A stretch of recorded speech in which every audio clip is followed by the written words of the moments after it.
नमस्कार, स्वागत है आपका स्टेनो मास्टर में। ये डिक्टेशन 100 वर्ड पर मिनट के हिसाब से होगी। आप सभी जरूर प्रैक्टिस करें। चलिए स्टार्ट करते हैं। 3, 2, 1 रेडी।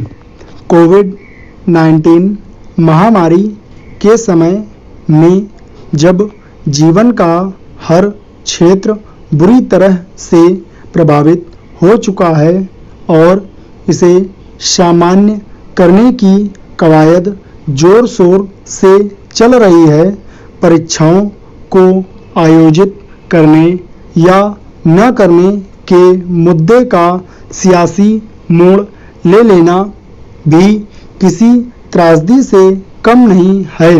कांग्रेस की अंतरिम अध्यक्ष सोनिया गांधी की पहल पर गैर एनडीए शासित 7 राज्यों के मुख्यमंत्रियों ने जिस तरह जेईई नीट परीक्षाओं के आयोजन को अपना राजनीतिक मुद्दा बनाने का प्रयास किया है, वह परीक्षार्थियों के प्रति सद्भावनापूर्ण होने के बावजूद रास्ता दिखाने वाला तो कतई नहीं है। बात यहाँ तक पहुँच गई है कि 7 राज्यों ने सम्मिलित रूप से सुप्रीम कोर्ट का दरवाजा खटखटाने और उसे अपने फैसले पर पुनर्विचार करने का आग्रह करने की बात कही है।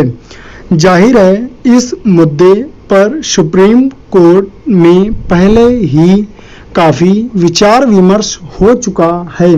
हालांकि पुनर्विचार याचिका दायर करना परीक्षार्थियों का हक हो सकता है, पर क्या राजनीतिक दलों को इस मुद्दे पर विरोध की आग में अपनी रोटी सेकने का प्रयास करना चाहिए?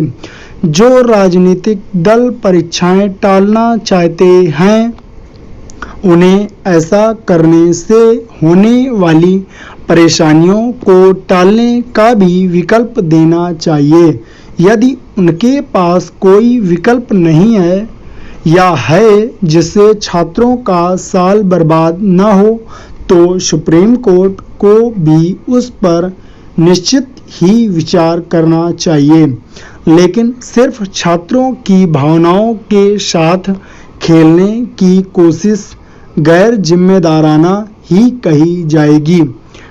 पैराचेंज जेईई मेंस और नीट की सितंबर में प्रस्तावित परीक्षाओं की घोषणा के बाद से ही इसे स्थगित करने की मांग उठने लगी थी। मामला विभिन्न अदालतों से होते हुए सुप्रीम कोर्ट तक पहुंचा।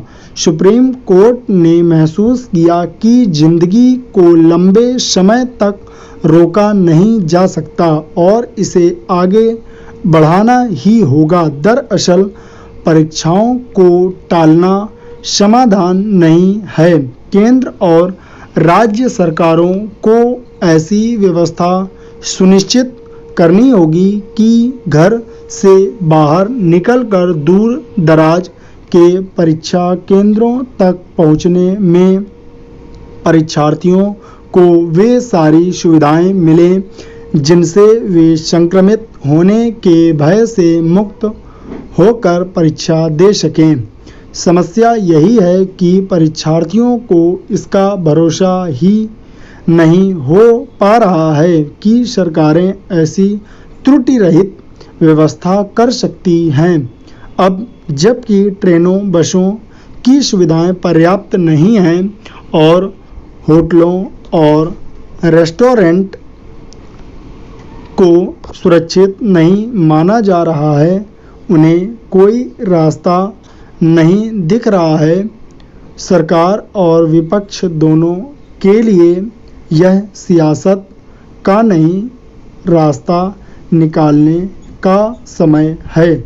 सुप्रीम कोर्ट के फैसले के बाद अब खासकर सरकार का दायित्व है कि परीक्षार्थियों के हित में हर संभव व्यवस्था करे।